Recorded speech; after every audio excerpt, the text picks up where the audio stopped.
Good morning and welcome to Rogers Gardens video series Gardening 101 for the Beginning Gardener. My name is Lynn Hillman and I am here this morning to help maybe dispel any questions you might have about what's the difference between an annual and a perennial.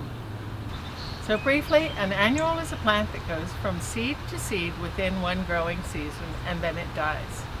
Here we have some examples. Here's a petunia, zinnia, violas, alyssums, and marigolds. These are all small foreground color plants and they are annuals. These are the ones that the gardeners will want to pull out at the end of the growing season. A biennial is a plant which in its first season will produce a leafy basal growth. The second season it'll produce a flower stalk, go to seed, and then it dies. And then there are perennials. These are plants that take more than 2 seasons to produce their seeds and then they don't die. Something like your hydrangea, nemesia, the grasses, the hostas, the leonotis, and these gorgeous peonies.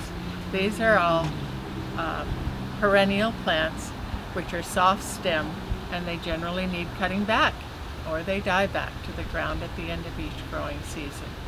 Say you want to make a change in your garden or you see a hole in your garden and you want a moderately large plant to fill that hole. You'll be looking for a perennial. But instead of that, maybe you want a foreground plant, something that will provide seasonal color. You'll be looking for an annual. These are smaller plants. What if you want a giant shade tree? You'll be looking at a woody stemmed plant, which is neither an annual nor a perennial. Those would be trees, woody vines, and flowering shrubs.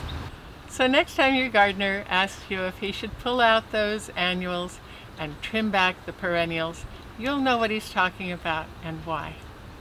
Thank you very much for joining us this morning.